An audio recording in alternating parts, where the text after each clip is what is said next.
एगो बड़ी हमारे बाबूजी सुंदर बात कहल। हम रोज गावत तनी रोज खूब रोरा से बात से मान सम्मान मिलत बाकी एगो बात कहल कि बबू जीवन में घमंड नहीं करे के कहली का है त कहल कि जेकरा मंड में घमंड हो जाई ओकर जिंदगी बकलंड हो जाई। सही बात गोपाल जेकरा जीवन में घमंड हो गई कि ना हम ही खूबे थे बानी तो कर जिंदगी बकलंड हो जाए। आ जीवन में हम पैसा सोचने की कमाई बाकी पैसा कमाए के मौके ना मिलल। कबो उपेंद्र बाबा मिल गईले, कबो देवेश बाबा मिल गईले, कबो आलोक बाबा मिल गईले, कबो गोपाल चाचा मिल गईले। कि चलो यही तरीका हर से उम्मीद बा तो चलिए हमारा अच्छा लगा। एक दिन और कहियो कार्यक्रम कराए के लिए हम पूरा समय दी अच्छा व्यवस्था के साथ देवेश बाबा के पूरा टीमे पर गीत हुई बकौरी मन से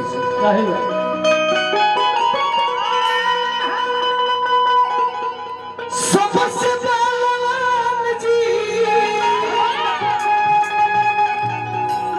अरे सबसे बलवान जी बाबा हनुमान रौरा सबसे बलवान जी। मैं आवाज दी तबला मुरझाई में मुरझा छुड़ाए खातिर। अरे सबसे बलवान जी बाबा हनुमान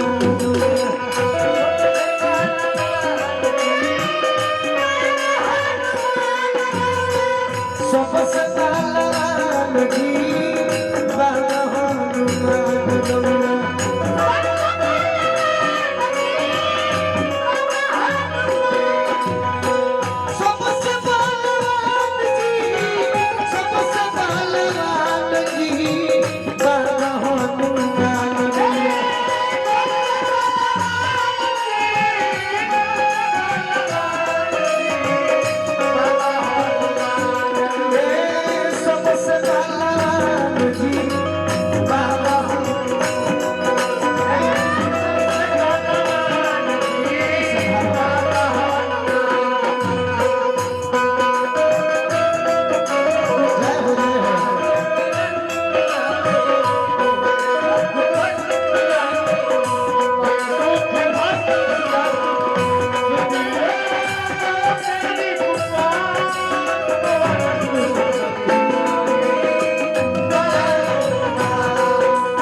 लंका में जाके रावण के घर में आग लगा दी हनी।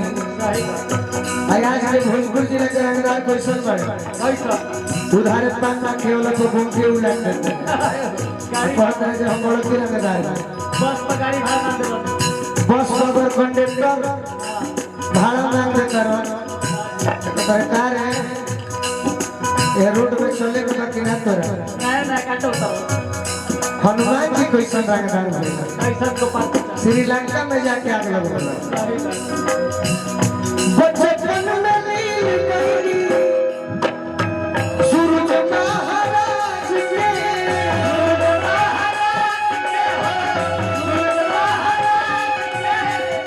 पुरानी की रौरा रावण रावण के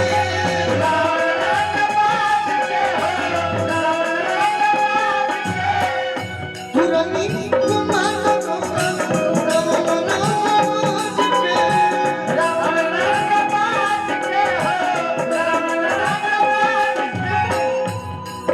बोलोगे का हनुमान जी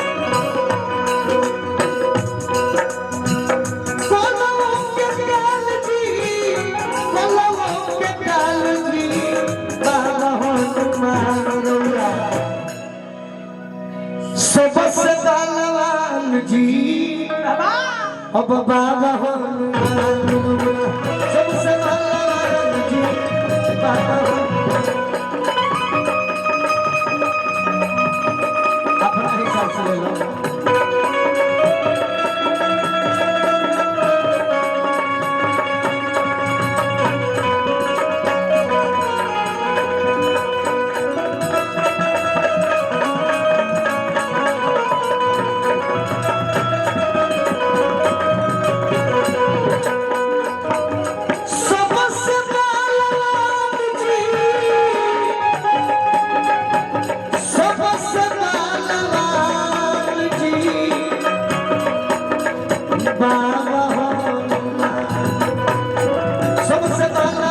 बाबा हनुमान रोया सबसे बलवान जी बाबा हनुमान रोया सबसे बलवान जी बाबा हनुमान रोया सबसे बलवान जी सबसे बलवान सबसे